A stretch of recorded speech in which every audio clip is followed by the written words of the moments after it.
Come into the Jaye Spot, replacing your G Spot every Thursday from 6 to 7, giving you real relationship talk, real relationship drama with the best night of your life. Your host, Jay and Simply E, hold on, get ready to enter the Jaye Spot on IntellectualRadio-Podcast.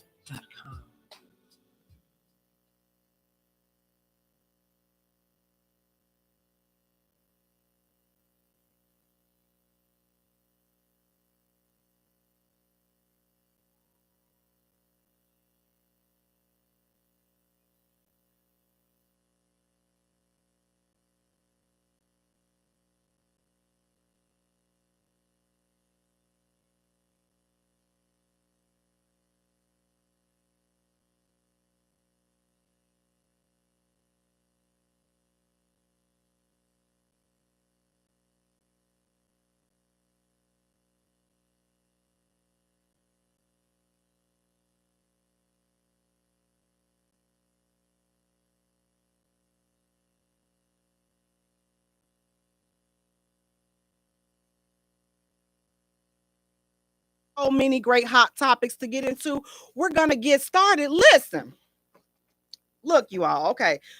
Let me know. What do you all think about this right here? The young lady, her and her roommate.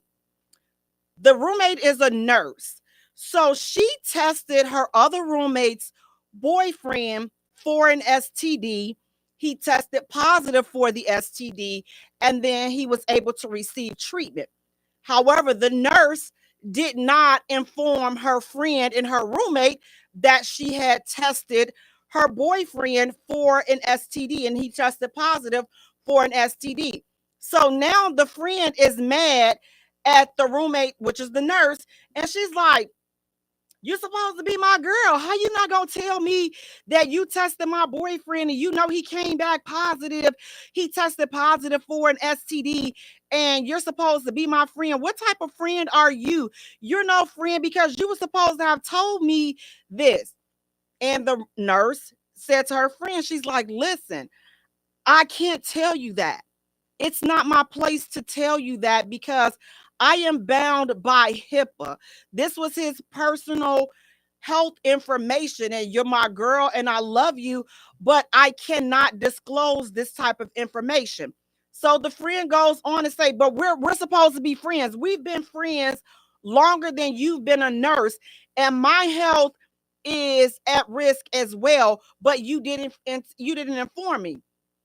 The nurse tells the friend, she's like, "Listen, you have to talk to your boyfriend about this. I cannot discuss his health care with you. I cannot discuss this with you because, again, I am bound by HIPAA. I cannot discuss this information with you." What do you all think? Do you think that, you know what? She's like, "Listen, the friend is right." She's like, "Listen, you should have told me because we're friends."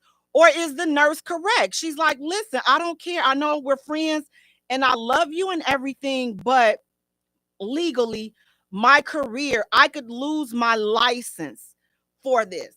I could lose my license. I am not at liberty to disclose this man's health information to you. You have to talk to him about that." Is the nurse, which is the friend and her roommate, is she correct in telling her friend that? Or does the friend have every right to be upset with her girl? Because listen, you my girl. How you just gonna let me sit up here still be raw dogging this dude, and you know he done tested positive for some type of STD, but you wouldn't tell me? Is she responsible? Is the friend correct with saying, "You know what, listen, you wrong because I would have expected you to tell me this because you know that I'm sleeping with this man and you know that he has something." Or like the nurse told her, "Listen, you have to talk to your boyfriend. You have to talk to your boyfriend about this. I cannot discuss his health issues with you. I have nothing else to say but talk to your boyfriend." And that's what the nurse kept telling her friend. She was like, "Girl, I love you, but you got to talk. You have to talk to him." And I believe she is absolutely correct. You, ma'am, you need to talk to your boyfriend because he is the one that gave you the STD. Yes, I understand that your friend is a nurse and your friend tested him and your friend knew that he had this condition. But as your friend told you, she could lose her license if she was to disclose this man's health information to you. She could lose her license. And baby, it's not that deep. It is not that deep. Now, for me, it's a way. Now I'm going to play devil's advocate because I believe that there was a way that the friend, if I'm a friend, I'm going to try to throw some hints to make my girl go and get herself tested. I would have to, but I'm not going to disclose this man's information. But I would have to try to come up with some type of scenario. I would have to do something so that I can ensure that my girl is getting the medical help that she needs, especially since I know that she has, you know, sleeping with this guy and he has a STD. So maybe I would have to tell somebody, that's a family or friend or talk something. I would, maybe anonymously posted something on social media, something. I don't know, because I would feel bad. Like I wouldn't put myself in position to lose my license. But at the same time, like, man, like I understand what the friend, which is the roommate, is saying. You know what? Listen, I can't tell you this, but you're my friend, you're my girl. I was expecting you to, have my back. You knew that he had this condition and you didn't tell me. So me being a friend, I would try to come up with something to try and get this information just to get her to a doctor.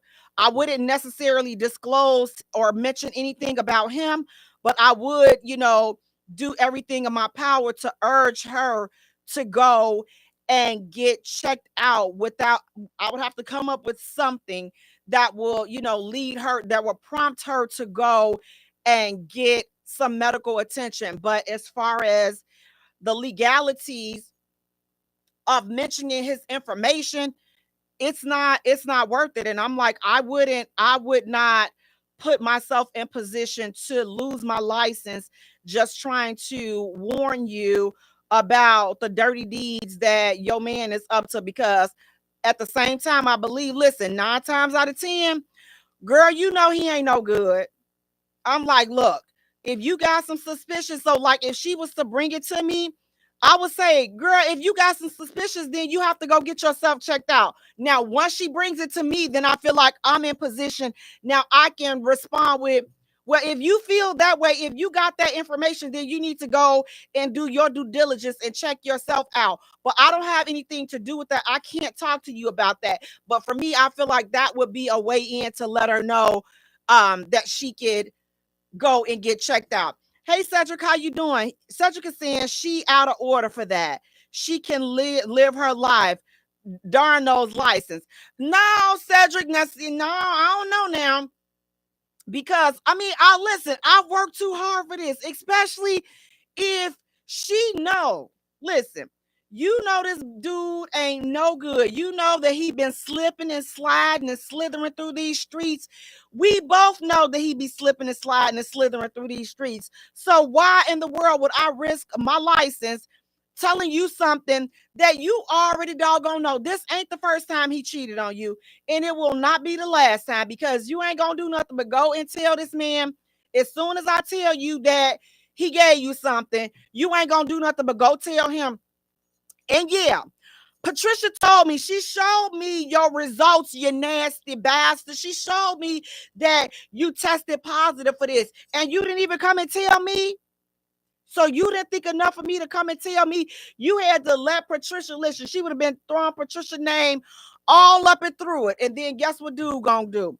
Dude gonna go and tell on Patricia, I came down here to get tested, and she gonna tell her friend that I tested positive. Now I gotta lose my license over some cheating mess that I don't have nothing to do with.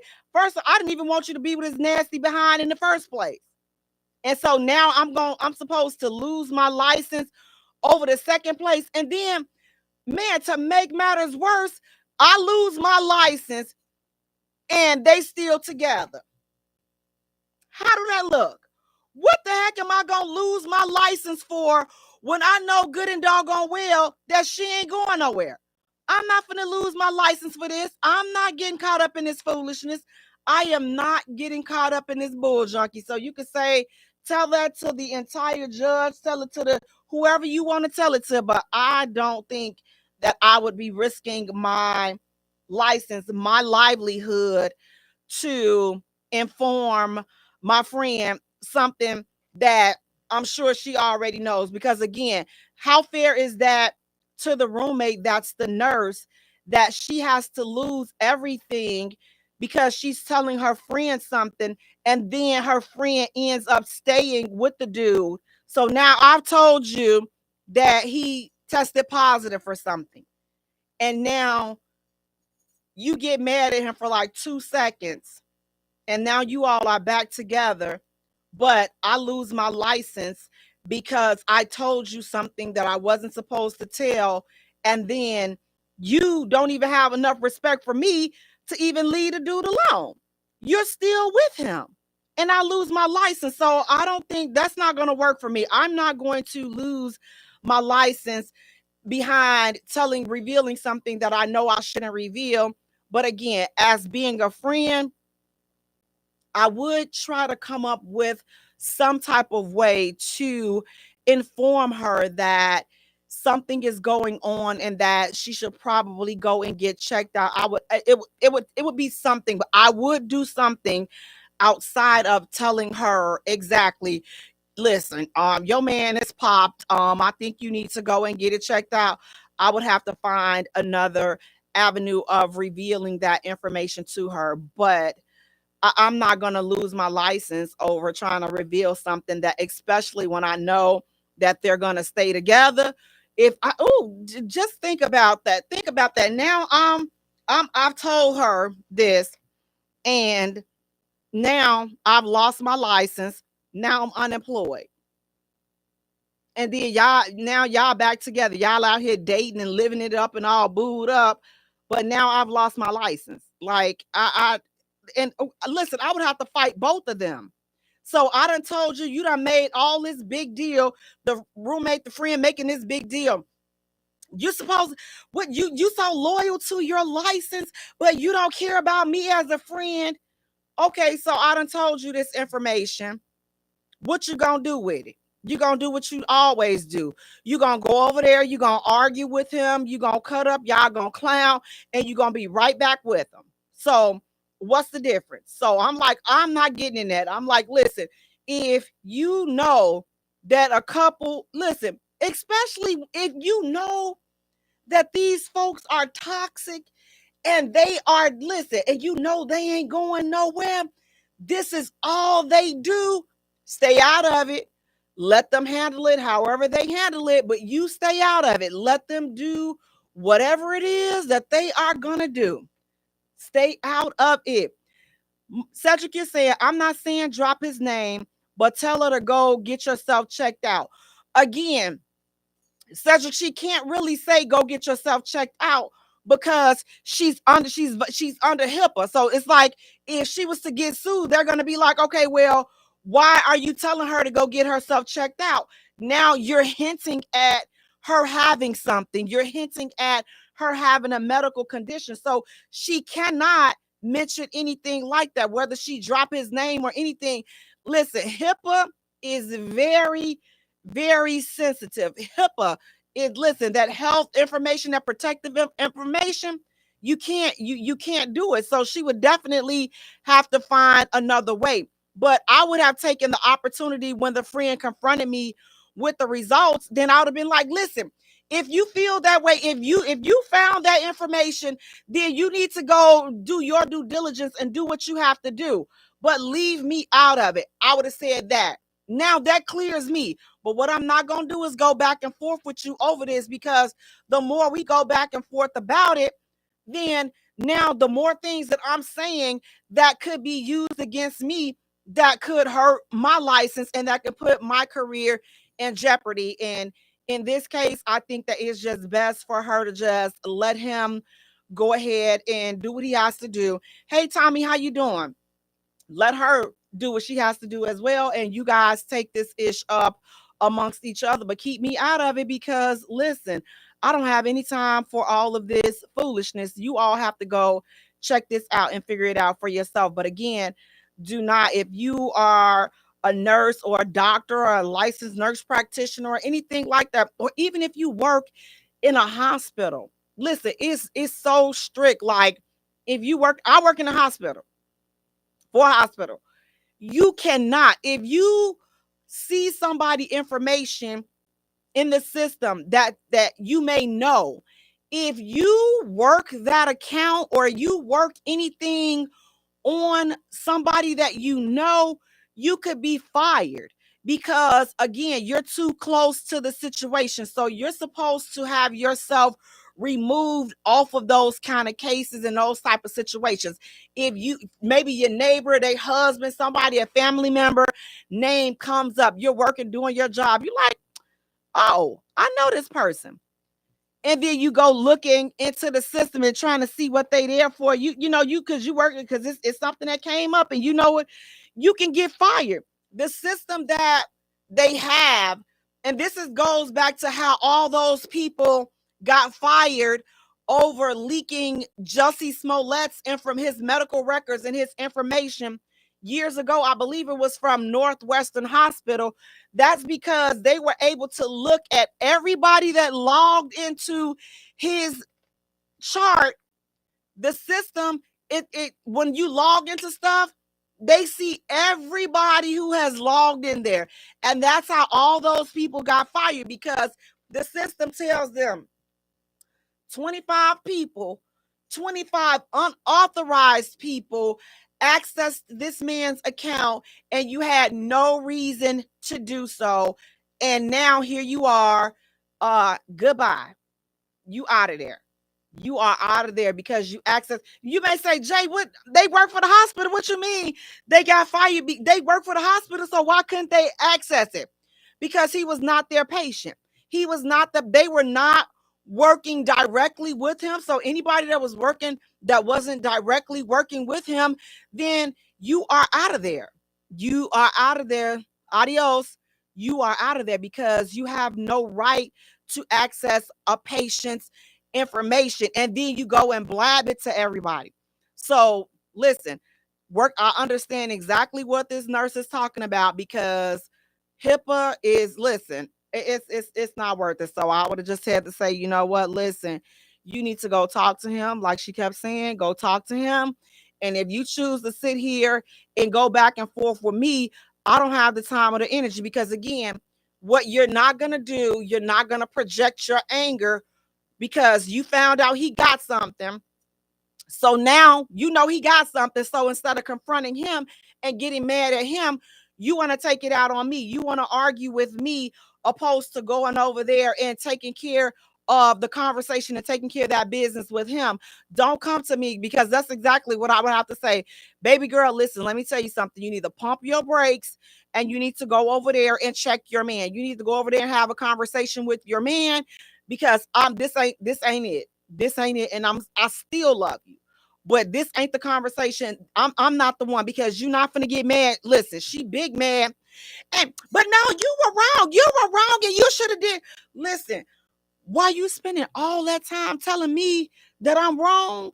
Whatever it is he got, you could have it too. And you are wasting precious time if you don't go and get yourself checked out.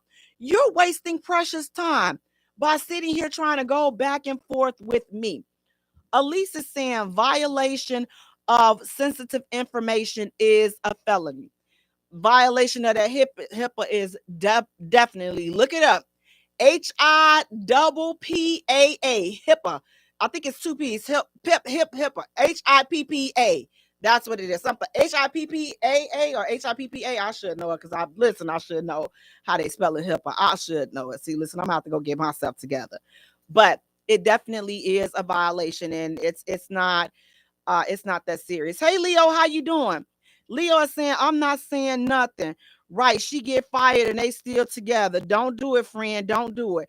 Absolutely, it's not worth It's definitely not worth doing it because, again, you reveal this information, you lose your livelihood.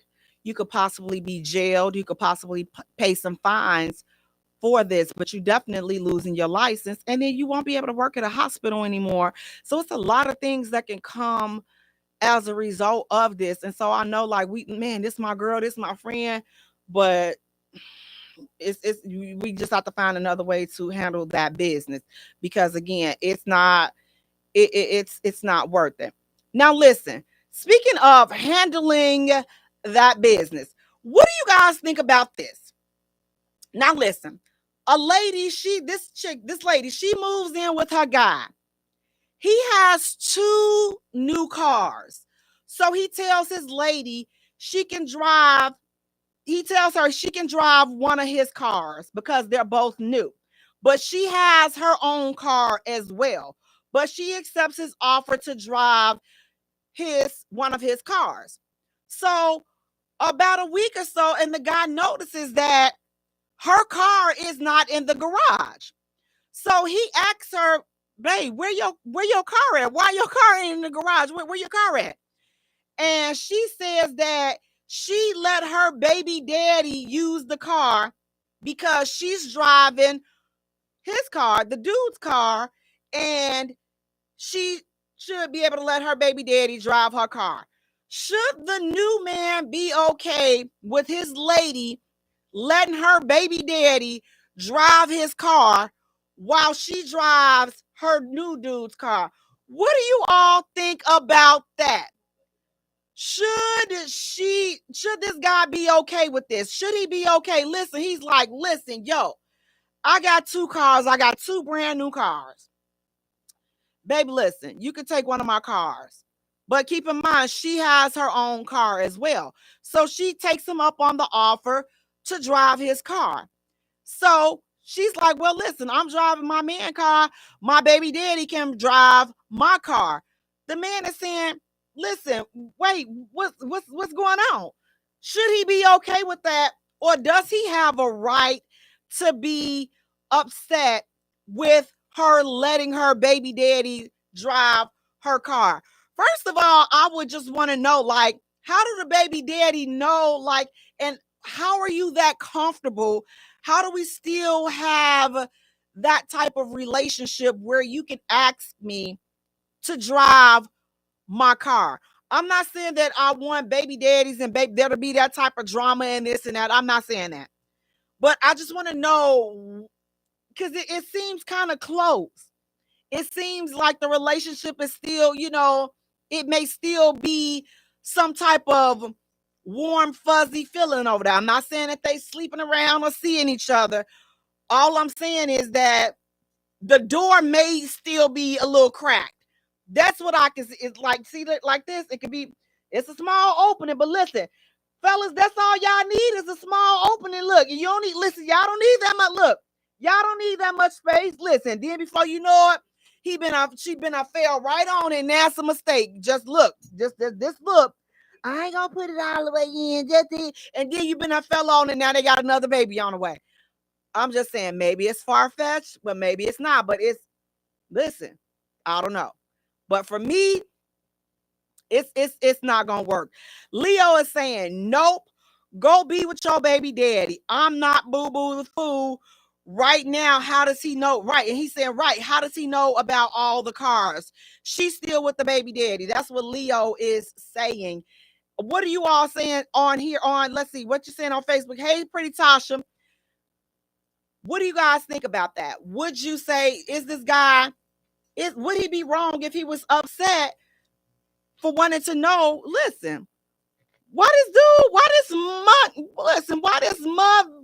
some cuss feeling some cuss words?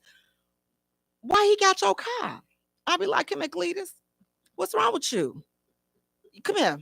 It's a conversation gonna be had. Come here. Let me talk to you for a minute. She's like, come. Did she come and listen? Now she knows she wrong. Now she finna have to listen. Now we got to put, bada bing and bada bang up. Listen, now we got to get everything right. But see, no, baby, you don't understand. So it's two ways it's gonna happen.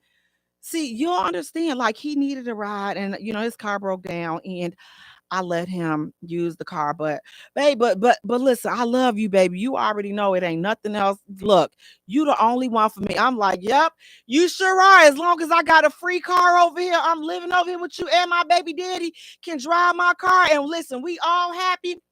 Or she can flip out and be like, why you questioning me? Like, listen, if you get that response, you know the baby daddy still tapping that. I'm just gonna tell you, if you get that defensive, why I'm grown. I can do wait, you what? In my house, in my establishment, you up in my establishment, and you finna tell me you grown in my establishment? In my establishment? Well, my name on my and you driving my car, but you gonna sit here and tell me you grown in my car, okay? My house, my car, and your little boyfriend in your car. But you telling me you grown. See, for me, that defensiveness, I'm gonna say that says that, you know what, it's something else could be going on. Now, Cedric is saying, go stay with his then too, because you can't come back to my crib. That's exactly what I'm talking about. You just put the stuff on now, just pack it all up nice and everything. When she go try to get in your car, you done already changed the locks on the car. You done took the key. She can't find.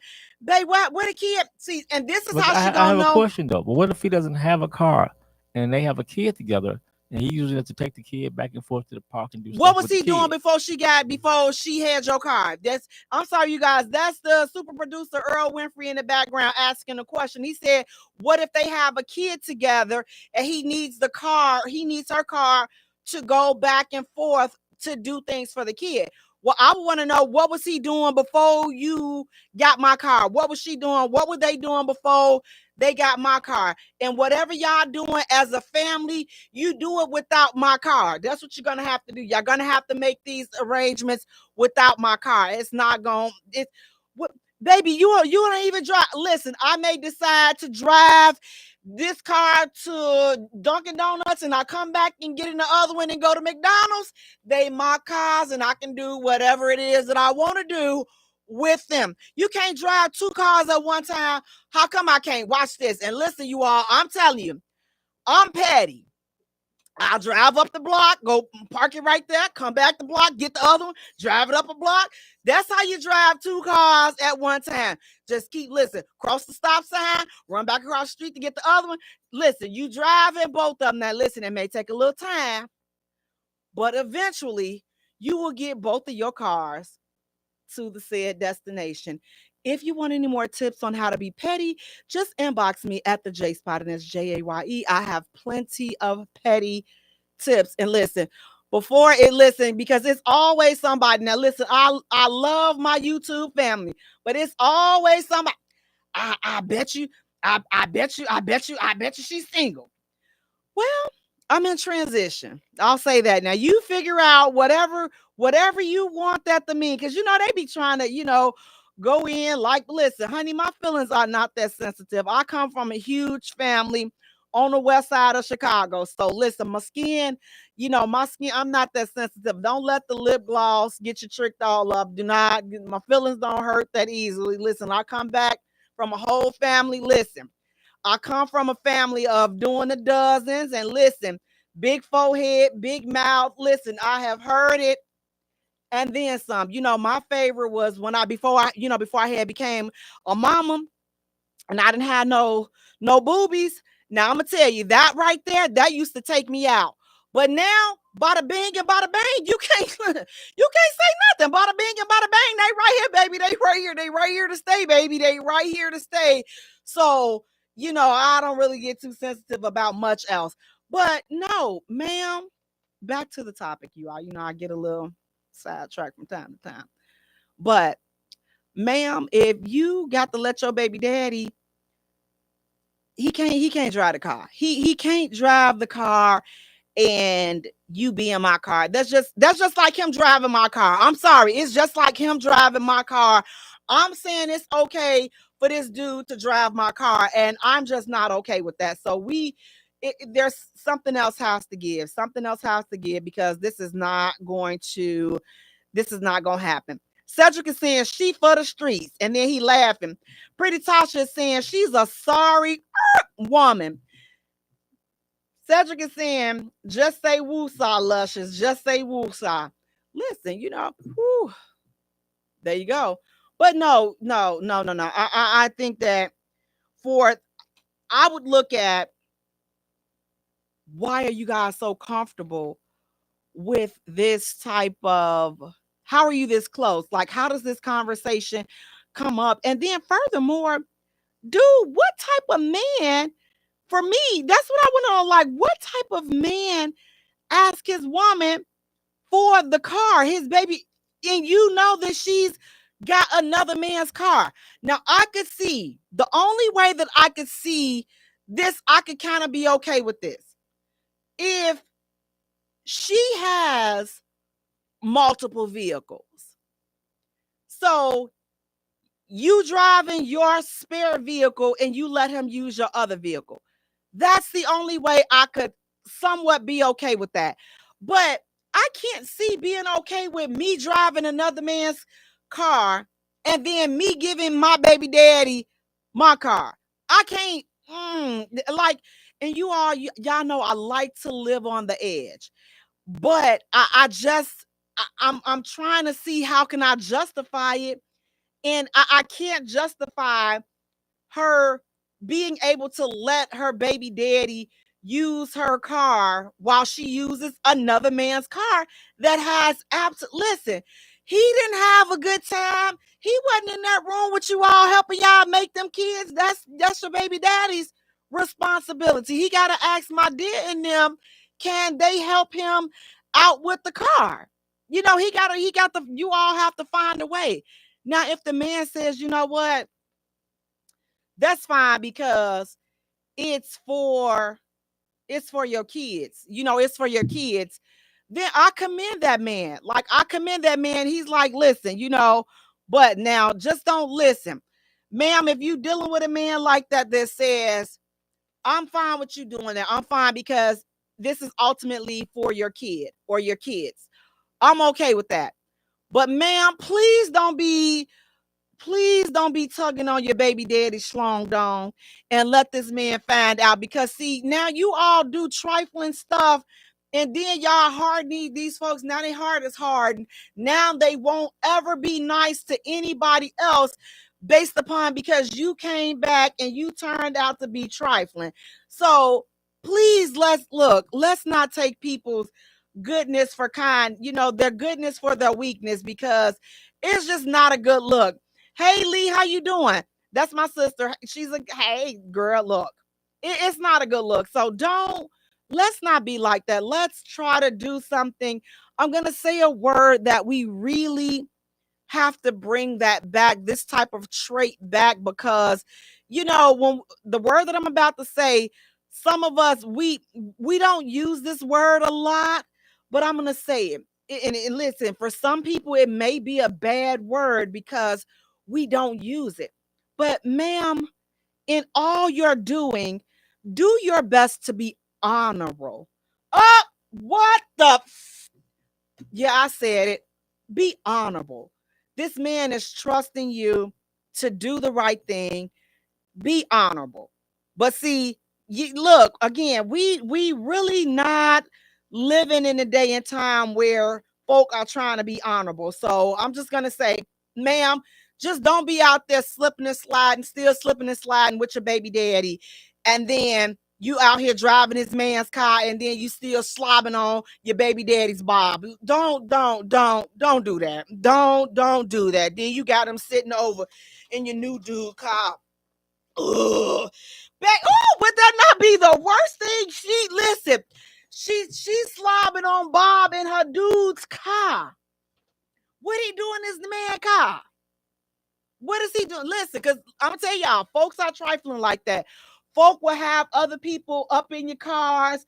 Listen, look, pay attention to how them seats be back. If the seat is rotated, listen, you have to look at all of that. Listen, if you need tips on how to be petty, listen, just inbox me. I'm gonna start charging though 50 cents per tip though, because these are some good tips. When you in your car and you letting your dude drive your car, or you letting your lady drive the car, listen, position your passenger seat, position it in a weird way, like push it all the way to the back.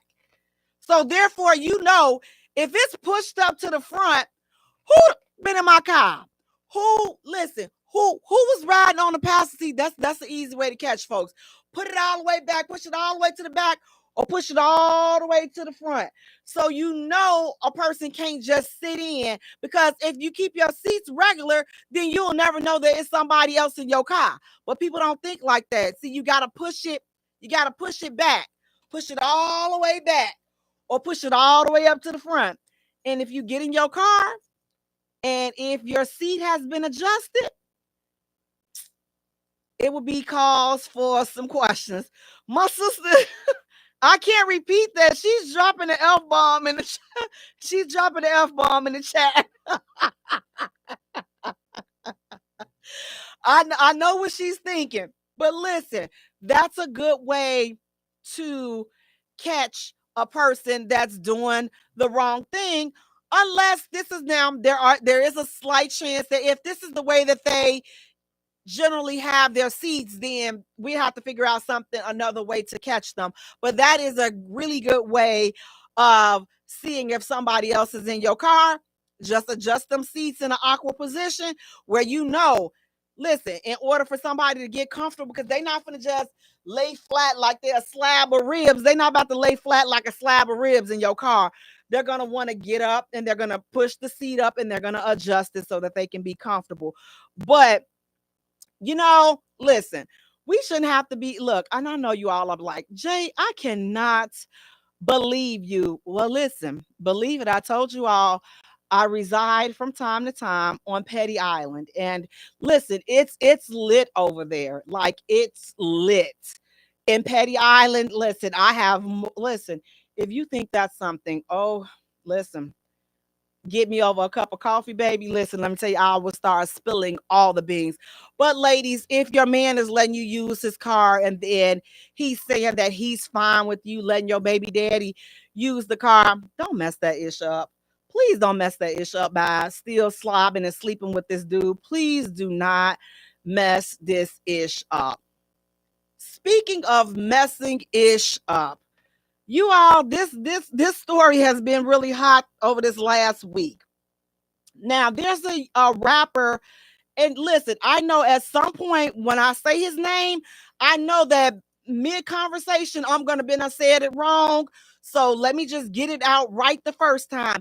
Anytime, anything that I call him after I say it this time, just listen, because it's too complicated for me. Like, I need these new people to have normal names. But this young rapper, and I don't even, listen, sometimes it's hard to tell, are they young, or is it they old looking young, or because, you know, they do so much at these ages, it's kind of hard to tell. But finesse 2 times, okay, and that will probably be the only time that I get it right. Finesse 2 times, his mother says this Bama spent over $4 million on friends, travel, jewelry, having fun, smoking weed, partying, and kicking it, and nothing on his family. That's right. She said he blew through over $4 million and did not give his family anything. What do you all think about that? Do you think, and then he's going back and forth. So the mother, she went on this long rant, and she was saying that, you know, listen, you are not going to, the way you're spending money like this, you're not going to have this money long, and you're not going to have it, you know, because the way that you're spending it. But what do you all think about that? Do you think his mom was right? And do you think that she's right to be upset with him because he has spent all that money, but has not really given anything to his family? Or are you like, listen, ma'am, that's your son. Like, he doesn't owe you anything. If he chooses to blow $4 million, $10 million, that's his money to blow. And then he also goes on to defend himself. He says, listen, I've sent my mom money. And then he go ahead and he releases what he felt like was his receipts of him sending his mom money. When in fact, the money that he sent to his mom, he sent her it from what it looked like, tallying it up, a little over $4,000. He would Zelle her $50 here, $15 here, $110. And I'm thinking that she's calling her for bills and things like that, because the amounts that he was sending were odd amounts. Like he'd send $110. He'd send $60.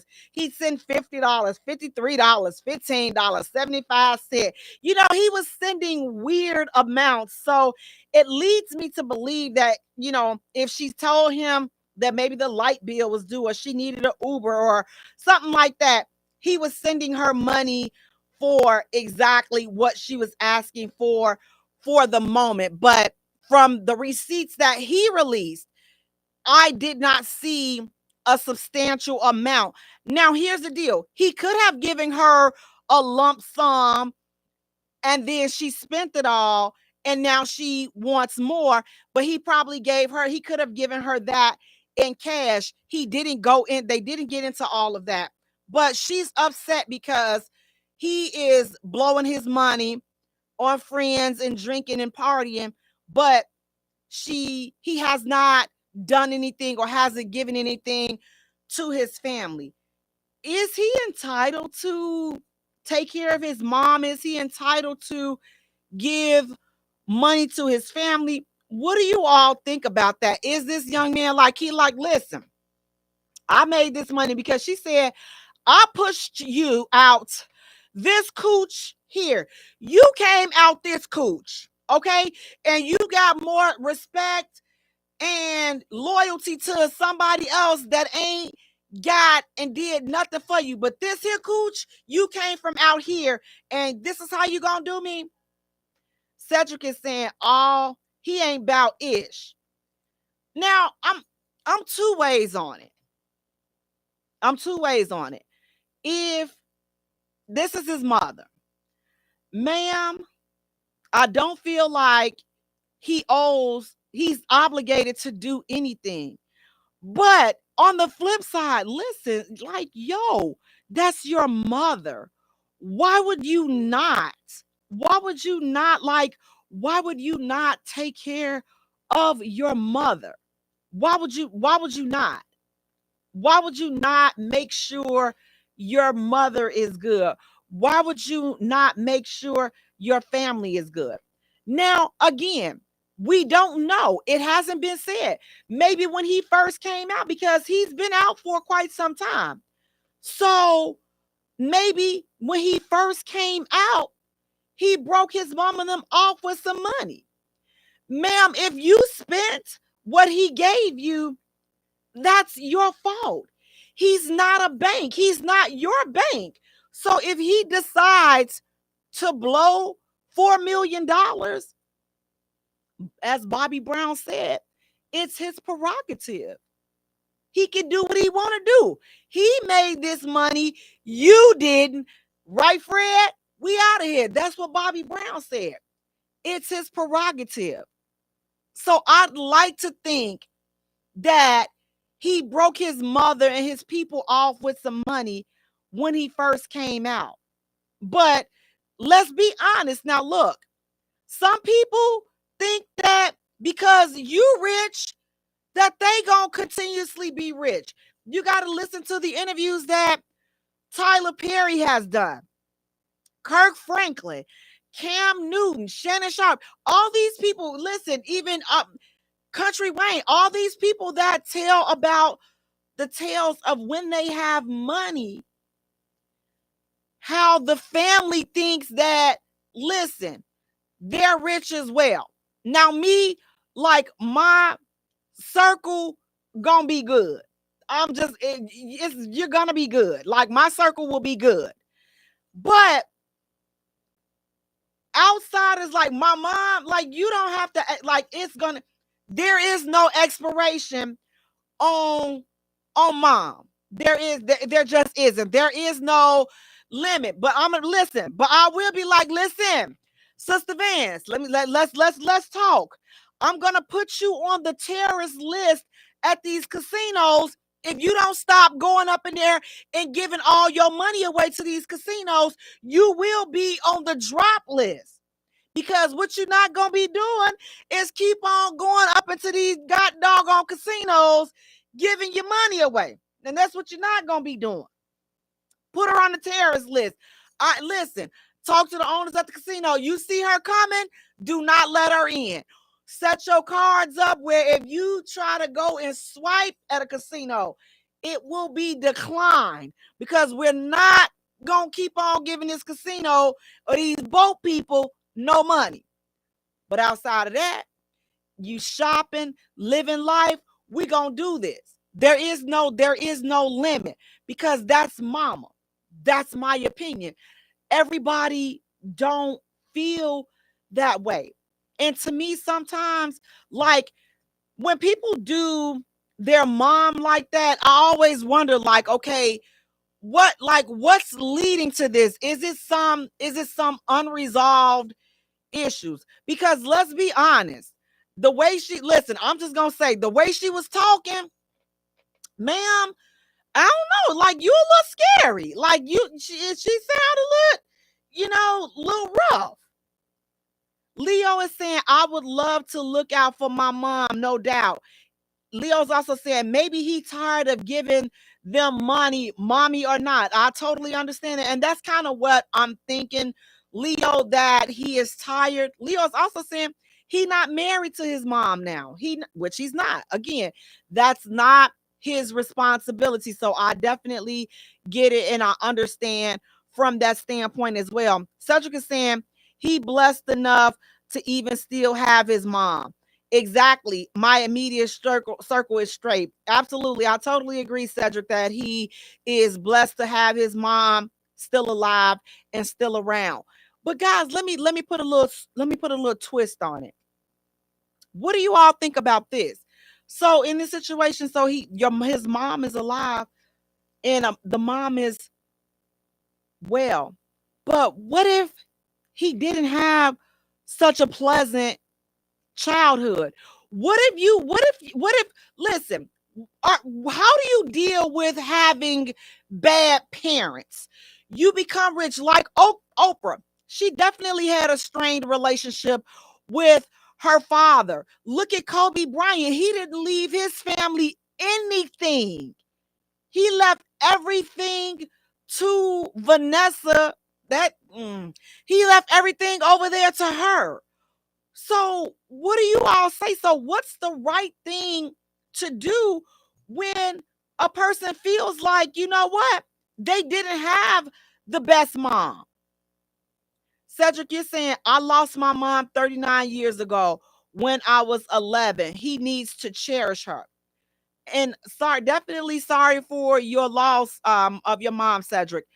But let me ask this again. As I said, what if he feels like his mom was not a good mom and he has some unresolved issues with his mom?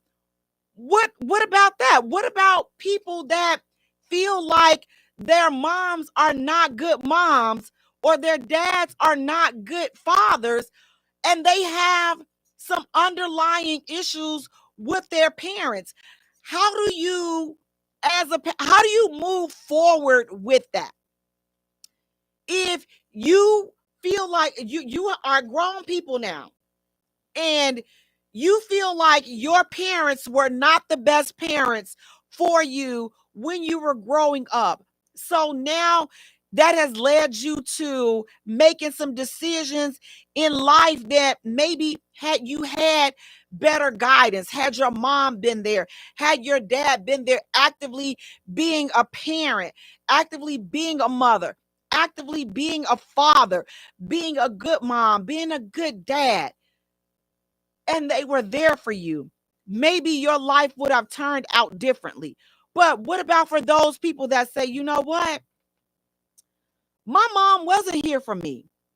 My mom was not. Listen, my mom, she sat up here. I felt like she could do better. And now they blame their mother. Like you say, listen, they constantly in trouble, but then they blame the daddy for, listen, well, you're the reason why I'm in trouble because you were never here. You were never, you were never here for me when I was growing up, or you didn't do this, or you didn't do that. When I needed you, you were not there. So now I do not have the tools that I need to function as a full, whole adult. Is that something valid to say once you're an adult? And especially if your life hasn't turned out and you haven't made the best choices in your life based upon your upbringing, based upon your decisions, based upon a multitude of things. But the root of it was bad parenting. Are you valid in blaming your parents? Are adults ever valid in blaming their parents for how bad their life turned out? Because let's look at it like this. If your child life turns out great and they're just like this dope individual, you're going to want credit for that.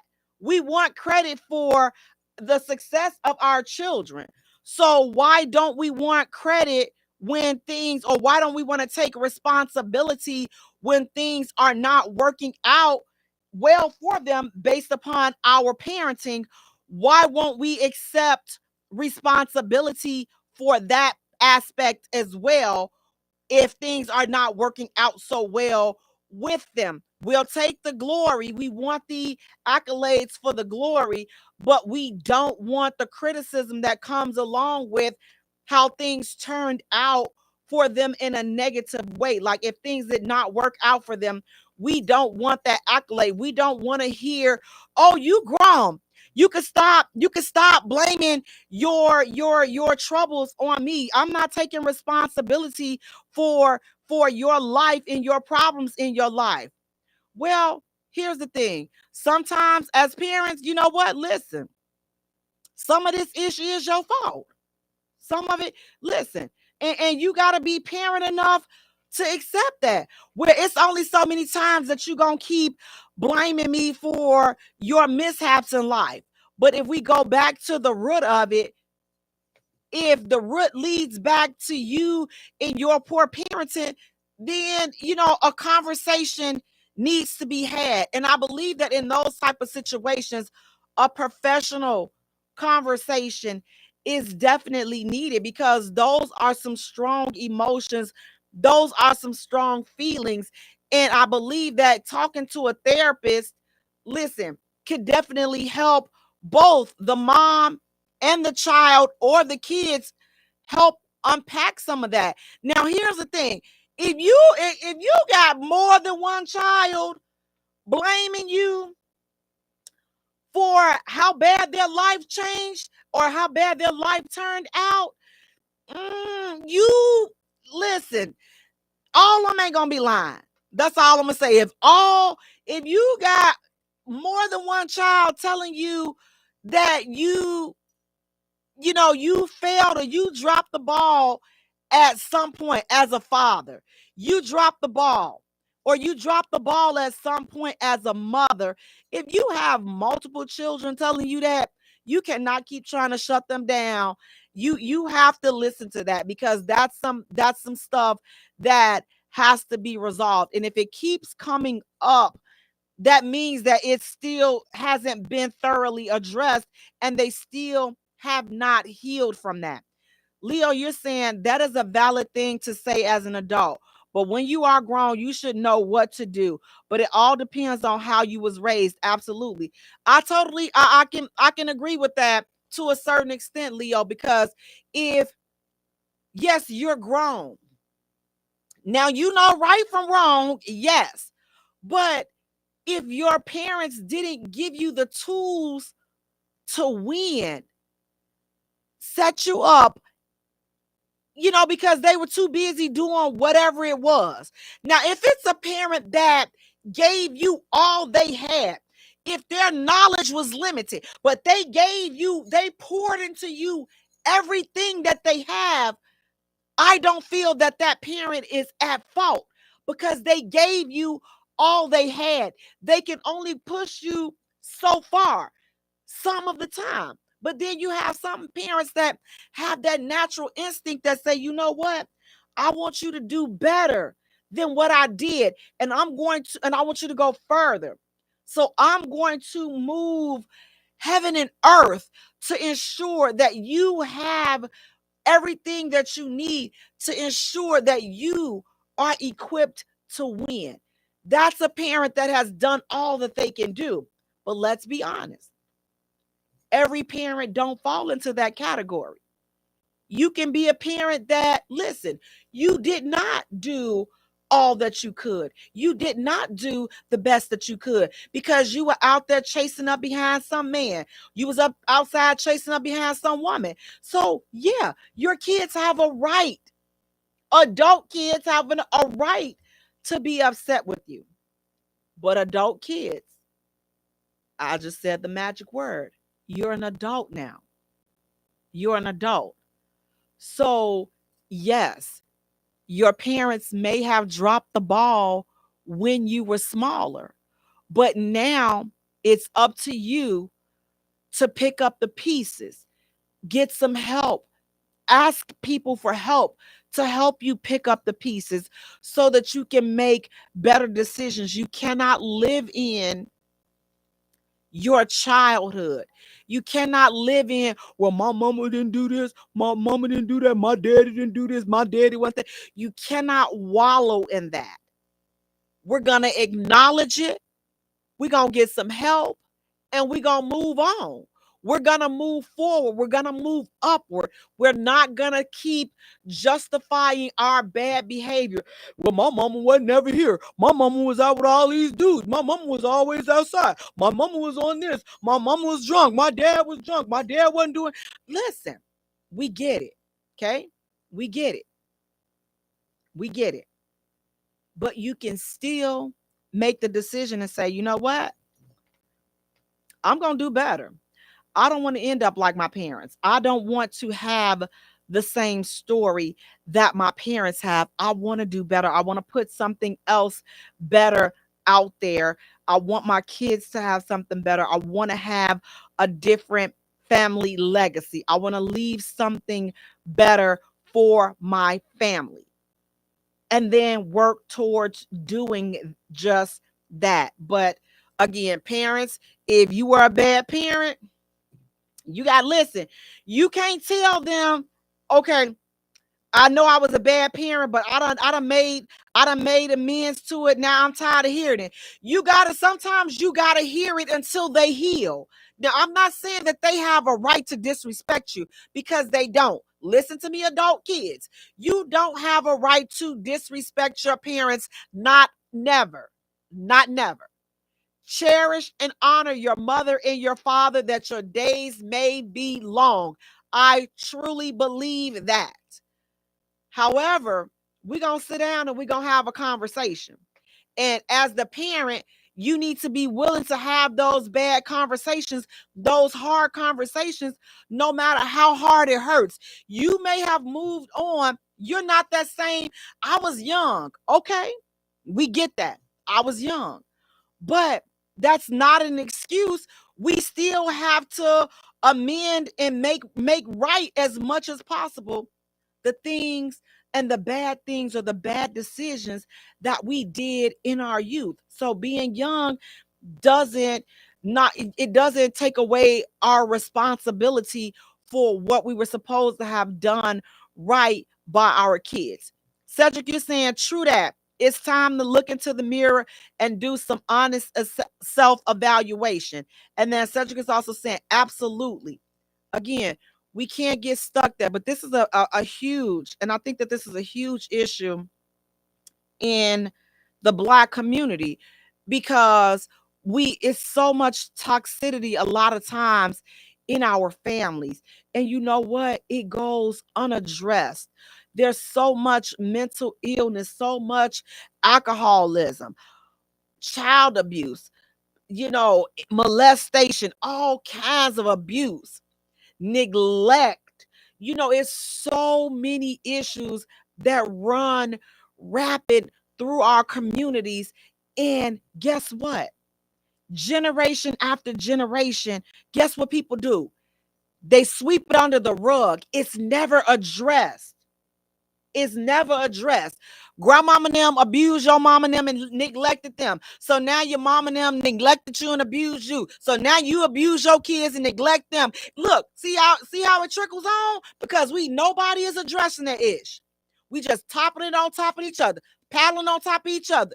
You wondering why you can't get right with your mama because you ain't addressed the things that you have to address with your mother. And I'm not saying that those are easy conversations to have. But what I'm saying is that blame, if your kids are blaming you, it's going to always come back and it's going to always keep coming up until it's properly addressed.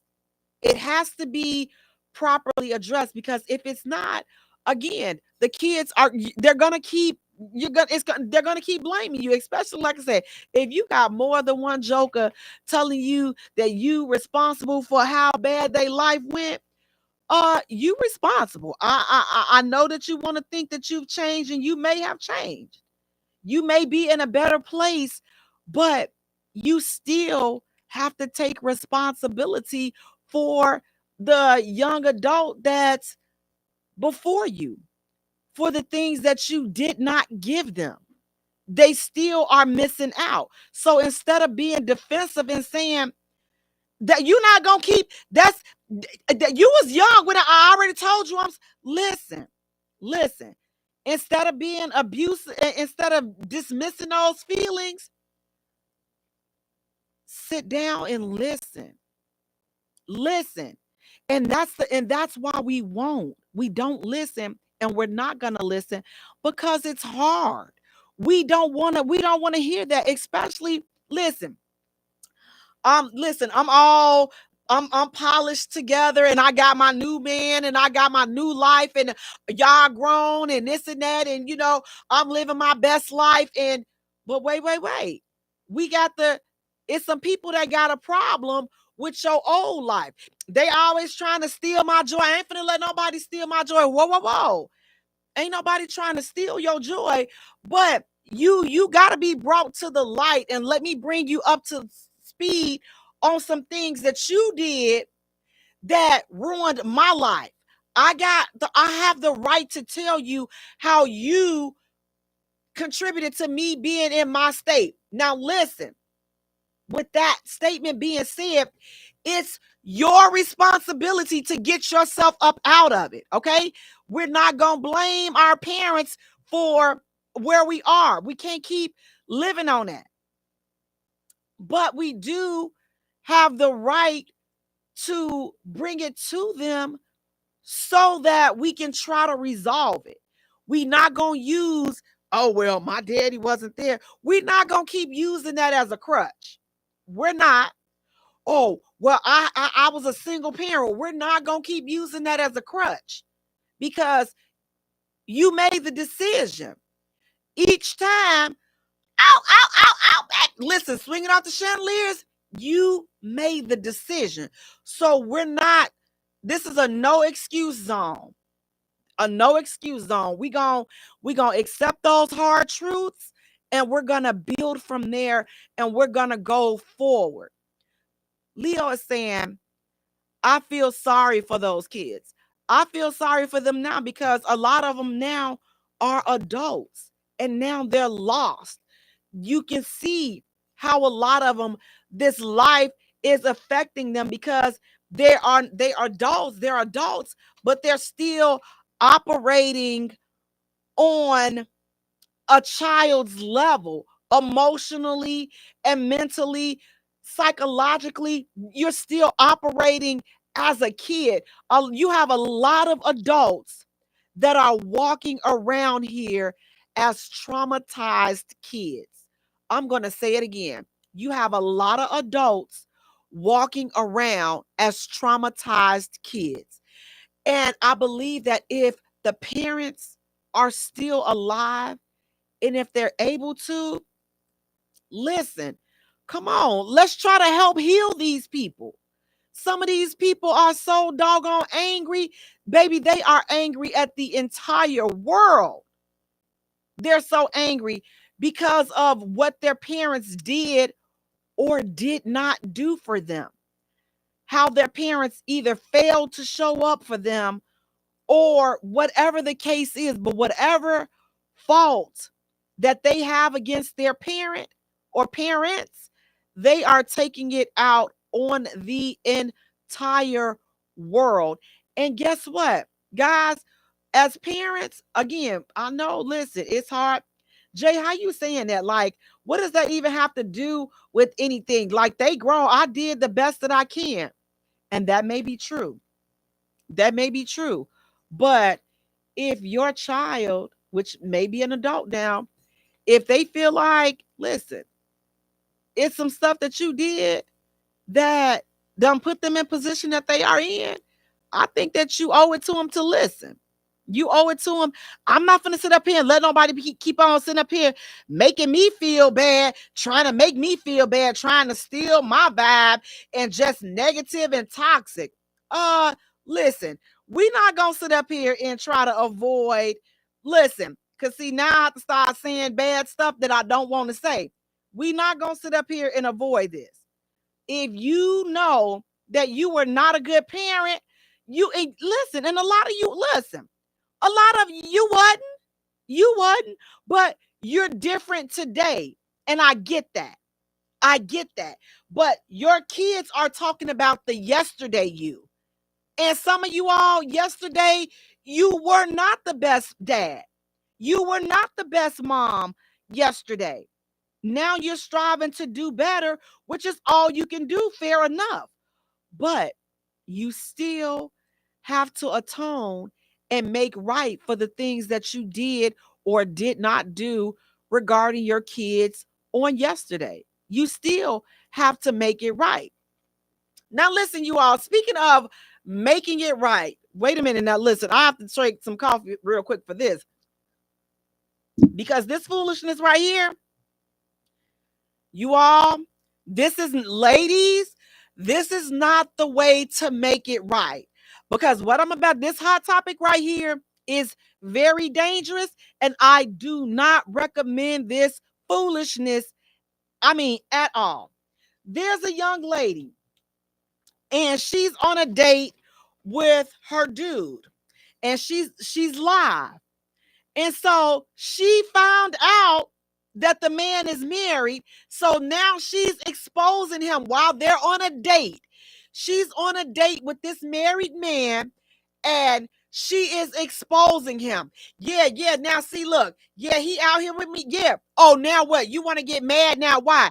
Because you married. He's like, yo, turn the phone. Or he's like, turn the camera off, man. Get off live. Get off of there. He's asking her to get rid of, and he's getting angry because he's married. And now she's exposed him on live. Ladies, listen here. And some people do some really crazy things. But when I tell you, this is not only crazy, but it's dangerous and it's very stupid. Please don't. You are putting your life at risk doing this foolishness. Please do not do this type of foolishness at all. Please stop this. That was so, listen, he got, and I'm hoping that he didn't hurt her, because her phone, definitely, he slapped the phone. He was driving, but he ended up slapping the phone out of her hand and putting her out the car. But we don't know what happened after that, because the camera went, it went dead. Don't do this. Please do not do this. It is not worth it. You may say, listen, his wife needs to know about it. Listen, no, you need to leave this man alone. That's what you need to do. Karma will catch up with his behind. Let his wife find out. It's not your responsibility, because here, your responsibility When you find out that this man is married or a man is married, your responsibility is to end it. That's what your responsibility is, to end it. It's not to expose him, because you're exposing him. You're not doing anything but putting your life in jeopardy.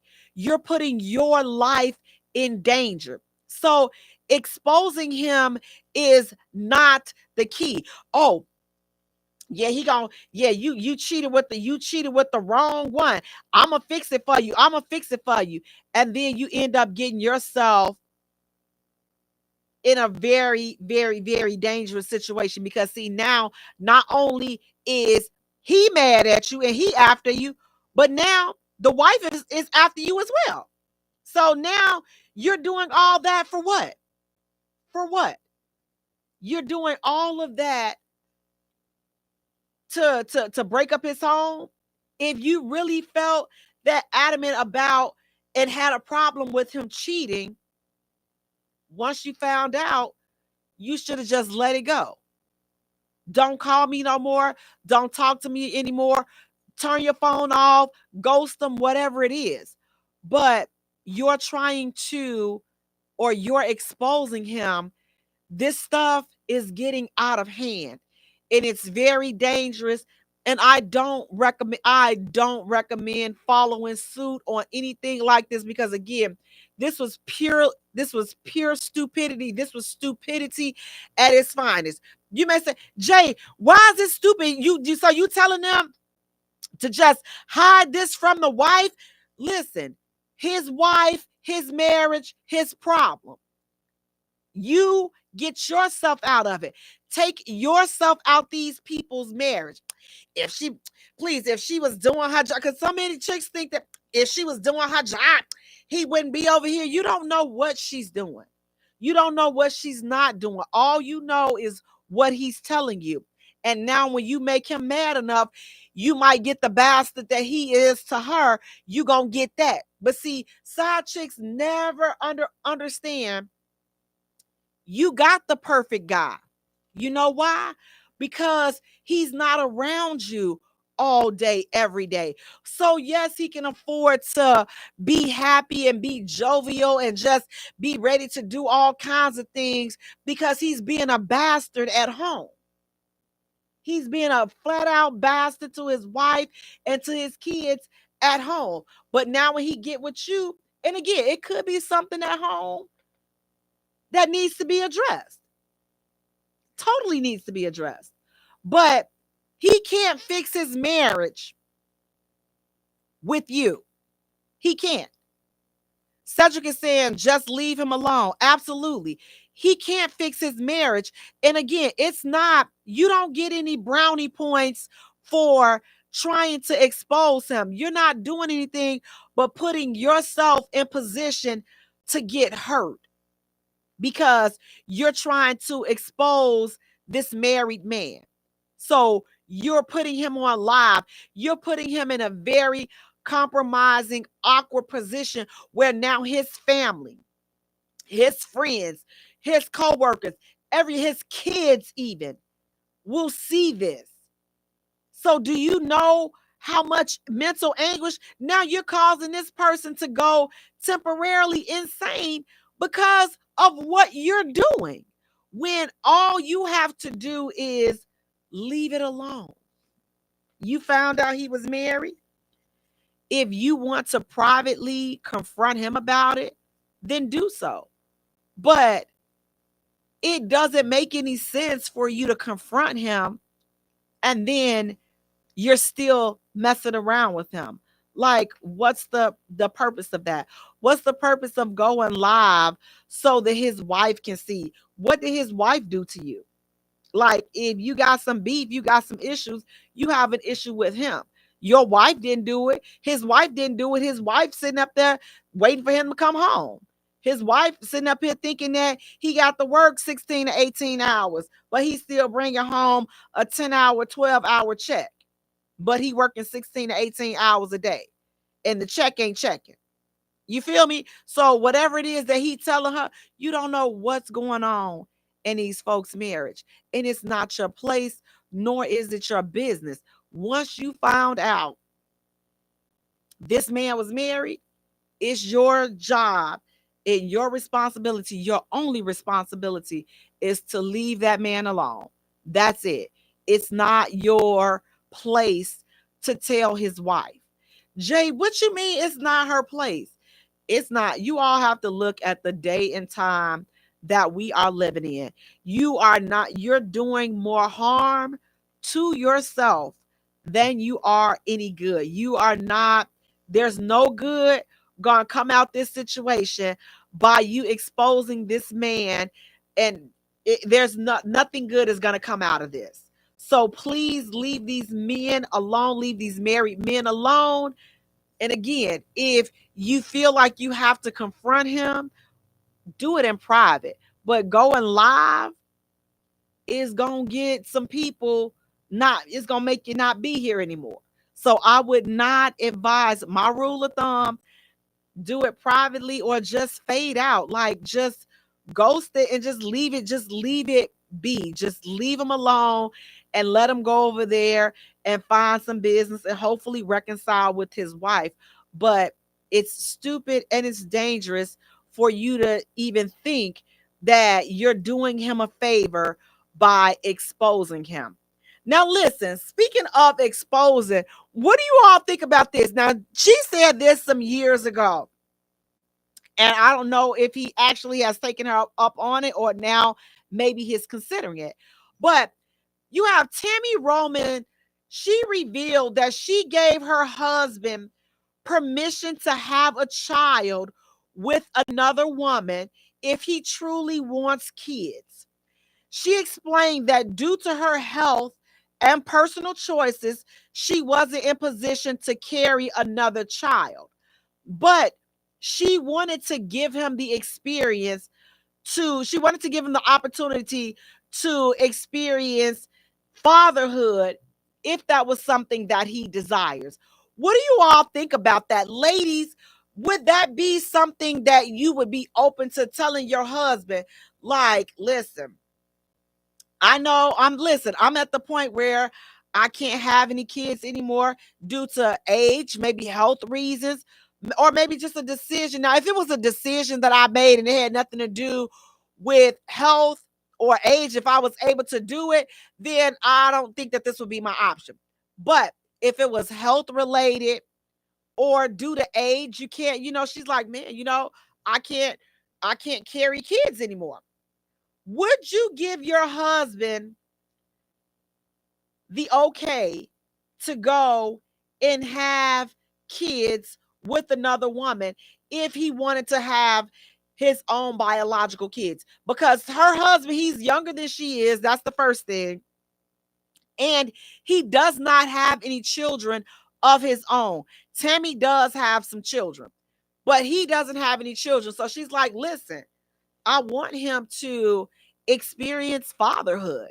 I want him to be able to experience being a father. So I'm okay if he goes and have kids with another woman. Ladies, would that be a conversation that you would be willing to have with your husband? Fellas, would you take your wife up on that opportunity to go and have kids with someone else? Cedric, you're saying that's a dangerous game to be playing.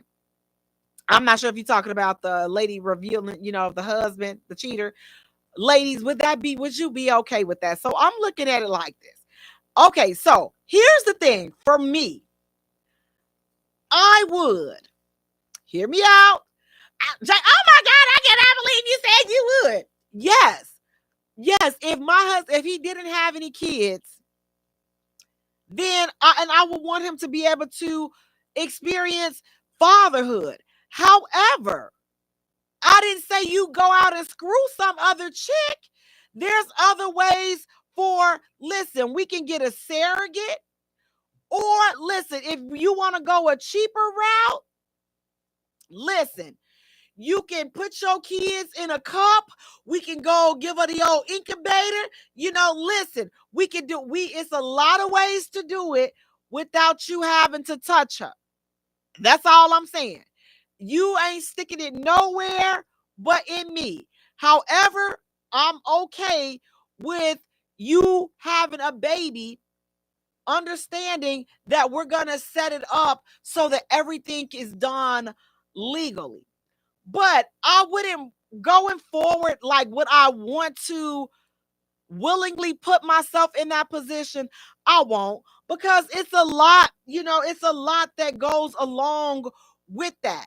It's a lot go along, who's to say that he may not start having feelings for this woman that's having his kids? It's like having kids, that whole dynamic is just different.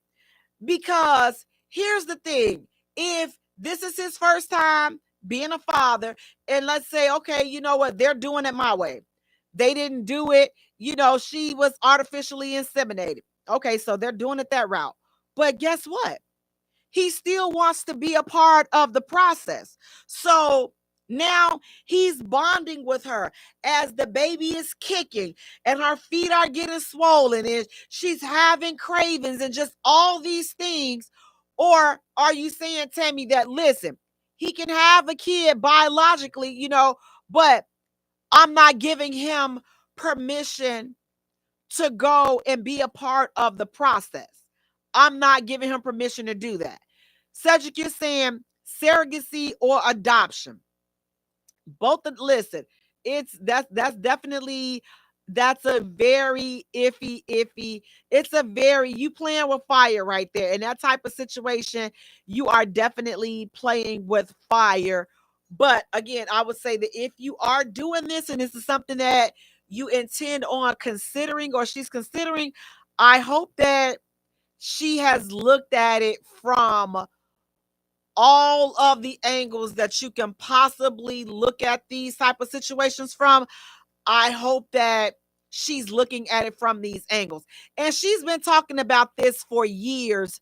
So I'm sure that at this point, she's adamant about her decision and she's made up her mind and she's weighed the pros and the cons of allowing him and giving him permission to go out and have a baby with someone else. But again, even if you don't physically do it, because again, I'm not giving you, wait, Cedric is saying you pretty much are giving him permission to cheat. As I said, no, you will not touch her. You can go to your favorite channel on Pornhub, put your kids in a cup, or put them in an inky, the little turkey baster. You can put it in a condom and let her squeeze it up into herself. Whatever you choose to do. But if you touch her, that's it. You're gonna have to find you somewhere else to stay. You're gonna have to touch her. If you touch her, you're gonna have to find somewhere to live. I'm not giving you permission to touch her. But again, I'm giving you permission to have a kid with another woman, because I'm not able to give you that because of health reasons or her personal choices. She's just done having kids. Hey, Maurice, how you doing? She's done having kids. And again, she has definitely openly spoke about this for quite some time. But sir, you know who you're married to. So please tread lightly, because she's known to throw a champagne bottle for less than this. So just be very, very mindful of how you proceed forward if this is something that you decide to do. Leo, you're saying she must be a glutton for pain. LOL. God bless her. She has to be, or she might just be like, you know what, listen, I love him and he wants kids and I can't give him kids. See, this is why you have to talk about this type of stuff up front, so that you can prevent getting in these type of situations. This is why I always say this is one of the questions that I say should be asked before. And y'all look at me, y'all was telling me last week I'm crazy, or you shouldn't ask that up front. But this is totally a legit question to ask, because now look, they're married. This is something that should have been talked about beforehand, because now I know that there's a huge deal breaker on the table for me between us. I cannot, for whatever reason, or I will not have any more kids. That right there is a deal breaker. That should have been, if that's what your thing is.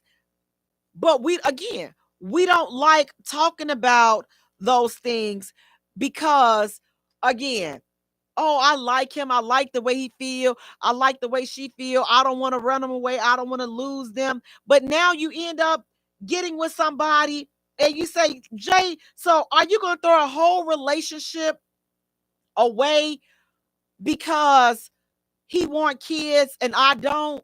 Yes. Yes. Yes, it's not throwing it away true to him, because you know what it is that he's expressing that he desires. And you already know that that is a deal breaker for you. So a deal breaker, that means now, you know what? There's no need for us to go forward because this is something huge. It's huge. You want kids. I don't. You want more kids. I don't, because I don't want to, or I can't, or both. But that's a recipe right there. That's a big issue. That says, now, Jay, if 99% of everything else is together and we vibe on all of that other stuff, are you saying that we throw our relationship, you throw a whole good relationship away because of this? For me, I look at it like this: better now than tomorrow, because it's only one or two things that's going to happen. Either I'm going to change my mind or they're going to change their mind. But with people changing their minds about their deal breakers, see, the dangerous part of that is that it's going to lead to resentment. Somebody's going to end up resenting somebody because the decision was made, because now we're in love with each other. Now we don't want to break up with each other because we're comfortable with each other and we've built a life. But you know that I didn't want any more kids. And you know that I wanted kids. And we still ended up staying together. And now here we are. I haven't changed my mind. He hasn't changed his mind. Now you're stuck. So for me, it's better. I would rather cut the cord right now than wait till we're all in love and we built all of this just to end back up where we started. I didn't change my mind. He didn't change his mind. Now here we are. We're breaking up over what? Our deal breaker. Our deal breaker, something that we knew up front that had the potential to ruin us, has eventually boomeranged back. And now it's ending us. And now it's causing so much heartache and so much pain. Opposed to if we would have just cut it in the beginning and went our separate ways, cut our losses, you may have been able to find someone that is on the same page with you, and they would have been able to find somebody that's on the same page with them. So you all, I say that to say, let's start having the hard conversations. It's like you have to have those hard conversations up front, because again, you putting yourself in position to get your heart broke 3 years, 10 years, 15 years down the line, and ain't neither one of y'all still change y'all mind. Craziness. Craziness. Now listen, you all, speaking of craziness, tonight, guys, listen, we're going to get into tonight's conversation. Now, here's the deal.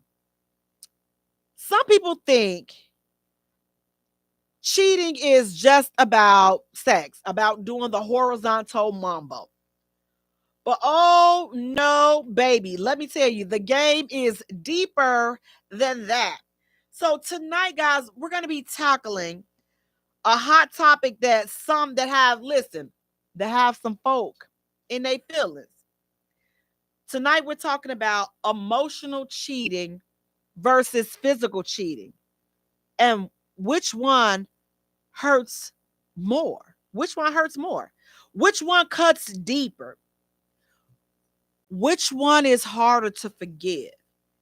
And do both affect relationships and marriages? Now, listen, guys, if you want to talk to me, you can continue to talk with me on Facebook. Or if you want to talk to me on the phone, hit me up 708-223-8953. Again, that number is 708-223-8953. Now, listen, some people swear that physical cheating is the ultimate betrayal, while others say emotional cheating is even worse.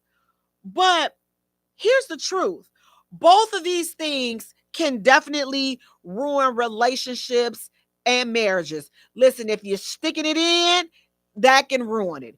If you telling her, only telling her you thinking about sticking it in, and you telling her you care about her and all this other stuff, both of them can ruin your relationship and they can ruin your marriage. Now, according to an online source, emotional cheating involves forming a deep emotional bond with someone outside of your relationship in a way that replaces or threatens your partner's role. Listen, you out here getting all emotionally involved with this chick, you telling her how you feeling, you telling her, what's going on in your house and your marriage and or your relationship. You're telling her all what's bothering you. You're telling her your goals, in your dreams, in your aspirations. Hey, Gretchen, how you doing? You're telling her your goals, your dreams, your aspirations. All you're telling her the things that you fear. You're telling her all of those things, all the conversations. You're telling her, man, what you want to do. You want to have a business. You want to do this. You want to do that. You're telling her all the things that you should be sharing with your wife or your partner. You're telling this man all of the things.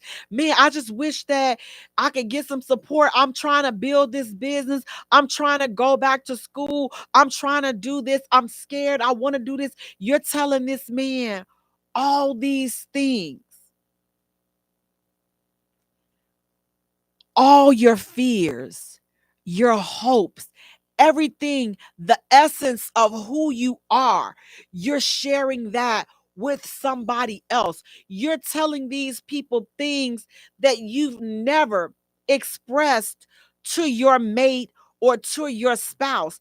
Oh, let's not talk about your secrets. You're telling them all of that. You telling them what makes you tick. You checking on them. You want to see how they doing. But I never touched them.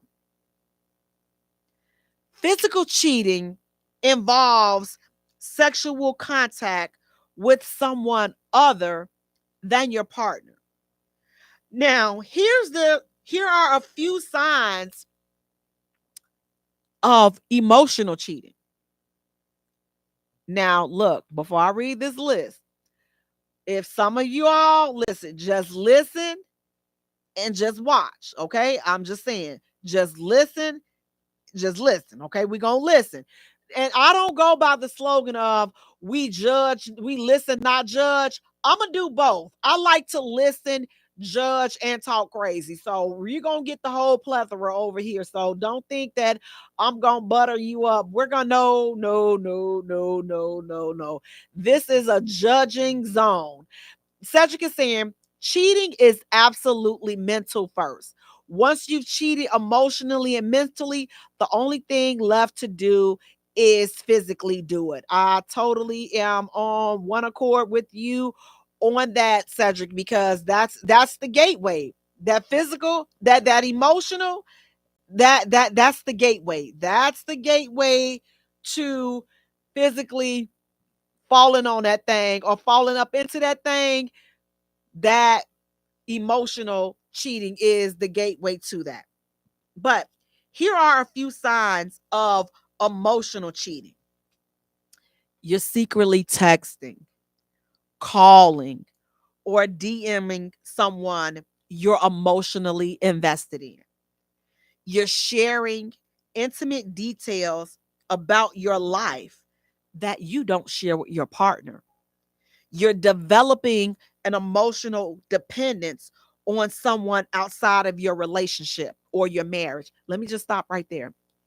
You need to talk to them. You get an attitude if you don't get to talk to them or you don't get to hear their voice. You miss them. What? You got a whole wife and you missing this other woman? You listen, here's how deep it can get. You on the phone with the other chick. Y'all just talking though. And your wife call. You send your wife the voicemail to keep talking to this chick. Ooh, I done said something right there. You ain't never touched her, but you don't think you doing nothing wrong. But you just chose this other woman over your wife or your girl, the chick that you supposed to be promised and committed to. You just chose somebody else over her. Your wife calling and calling, blowing you up. But since you an old girl, because that's what we're gonna call an old girl, y'all in a good deep conversation, you not even going to answer the other line because you don't want to break that connection. Pretty Tasha said, I truly believe in emotional cheating because some men will have it in their heart to one another woman when they are married. Even they be fantasizing. Absolutely. Hiding the friendship or the connection from your partner. She don't even know that this woman is bringing you lunch every day. She don't even know that. She don't even know that this woman is picking your clothes up from the cleaners. She don't even know that this lady is washing your work uniform. Your wife don't know none of this. When you get home, you never hungry. You never in the mood to talk. All you want to do is shower and lay down. Or wait till your wife go to sleep so that you can get on the phone and start texting old girl. That's all you want to do. All you want to do is be around them. All you want to do is hear their voice. But it's harmless though, because I ain't never been to her house. She ain't never been to my house. We ain't never went out nowhere. So it's harmless. So we ain't doing nothing about. We ain't doing nothing wrong. But your man or your woman don't know about this relationship. Your man or your woman don't know about you talking to this person. My man or my woman, they don't have to know about everything, every aspect of my life. But how come this other person do? The other person know everything about you. Everything. The other person can literally blow your spot up because you've invested and confided so much in them. You at this point trust a stranger more than you trust your husband or your wife because you've revealed everything to an outside person. You share intimate details about your relationship or your marriage to them. Again, you guys are having the utmost personal conversations. You're sharing, they're sharing. You are connected. You guys look forward to it. Look forward to your time talking to each other. You take the long route home just so that you can be on the phone with him. You not doing anything. Oh, babe, I'm gonna stop and get dinner. You take the long route home. You're doing all that just so that you can continue to talk to them. You don't want to miss a beat. You text each other every night. Good night. You text every morning. Good morning. How was your day? You're checking on them throughout the day. Meanwhile, you haven't checked in with your wife. It's been months since you mentally checked in with your wife. It's been months since you mentally checked in with your husband because you're so wrapped up in this secret emotional situation. But Jay, I never touched her. But Jay, I never touched him. Okay. But how do you feel? How you feel about him? It don't have to be sexual all the time. If something were to happen to him, you'd miss him. But meanwhile, your wife over here trying to figure out where you've been. Yeah, you're physically there, but Like the song used to say, your body's here with me, but your mind is on the other side of town, messing me around. Yeah, y'all know the song. Now, the next one. Here are a few signs of physical cheating.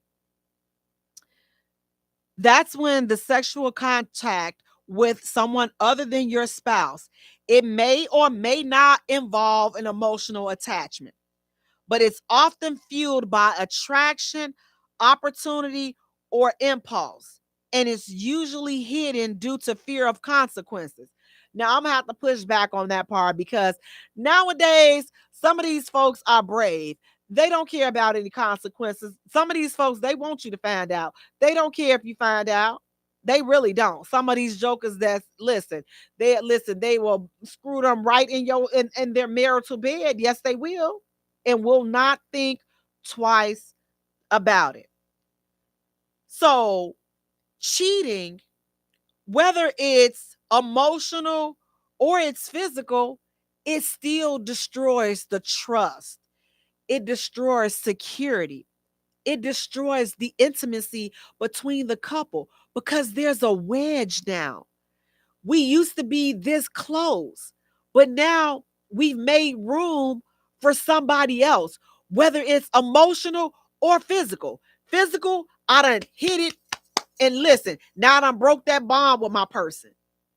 But when it's emotional, for me, I think that the gap is much wider when it's emotional. Now, when it's physical and emotional at the same time, like you love the person that you sleeping with, just listen. Do Jay a favor. Don't ever waste my time. Ooh, don't ever waste my time putting me through no ish like that. Leave me alone immediately. Okay? Leave me alone because that is some bull right there. How you gonna fall in love with somebody else? And then you sleeping with, whoo! So you just gonna up and replace that person. Why not just leave? I know some people may say it's cheaper to keep her, but okay. But for me, I believe that the emotional, both are bad, both are hurtful, but I believe the emotional creates a huger and a bigger gap and a bigger separation. You let her hear. You let her access some place that was only supposed to be for me. Your heart is no longer off limits. Your mind is no longer off limit. I can understand. I'm not saying that I will condone it, but I can understand. You could be like, man, babe, I'm sorry. Look, I'm sorry that I slept. Like, man, like I don't even know her birthday. Like, I don't know nothing about this chick. But man, yo, she had a fat and man, I'm just gonna tell you. And she gave some fire head. Like, I could not, like, I'm sorry. Look, and I know I was wrong. Man, but I just fell into temptation. Although it's gonna go down. It's gonna go down, and I'm gonna be ticked off. I'm gonna be peed off. I am. But the other side of the scenario is, man, babe, listen. I never touched her. You find his phone, or he leave his laptop open, and you see all the messages between them. 6 months. She care about him. He care about her, but they never touched each other. They telling each other, I love you. Let me find out that I'm hurt. I'm destroyed. You have just emotionally dismantled me. I can't trust you. I'm done. Like, how could you let somebody 6 months of you lying in my face, 6 months of you being distant, 6 months of you letting our relationship and our marriage suffer, 6 months, but you're investing and you're watering and you allowing something else to grow. I'm hurt. I'm hurt. You let somebody come in between what was supposed to be sacred between us. You let somebody else in. How do I come back? How do you expect somebody to come back from that? How do you come back from an emotional cheat? Again, I'm not saying that the physical cheat, he cheated, because again, she looked good. If I had a schlong dong, I probably would have want to tap it too. Okay, let's be honest. Okay, because some of these ladies, listen, you just want to see what's going on up in there. That's the one case. But for him to say, but I never touched her. Oh, you never touched her physically, but you led her somewhere that was supposed to be designated for me. You led her into your heart.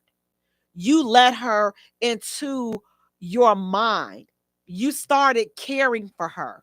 You promised to love me and care about me, but you gave that to somebody else. So, again, both are great offenses, in my opinion, but that emotional, for me, that would be a tough one to bounce back from. That will be a tough one. Again, the cheating, the physical cheating, if it's a one time, but again, if you're having an affair, then that's something different. But when we're talking about cheating, emotional versus physical, again, they both hurt. They're both equally as hurtful. They're both are equally as damaging. But whether it's emotional or physical cheating, they both leave scars. Physical cheating and that betrayal may shock you, but the emotional betrayal and the emotional cheating can literally rock you to the core. And again, guys, we got to keep in mind when we doing ish like this, like when you ready to be out, listen, before you go bringing somebody else in, try having a conversation with your partner. But guys, listen, take care of yourselves and each other. And again, listen, tap in with your partner. Make sure you stand connected to the people that you're supposed to be connected to. Guys, I want to thank you all so much for tuning in. Please do me a favor, go to our YouTube channel, like and subscribe our channel. That's Thank Jaye you Spot Radio. for hitting Go to the Facebook, Jaye like Spot and follow us there. The on Jaye Spot, IntellectualRadio.com. Instagram, Jaye Spot, JAYE for all three. Until next time, you all take care of yourselves and each other. Peace out. Good night, you guys.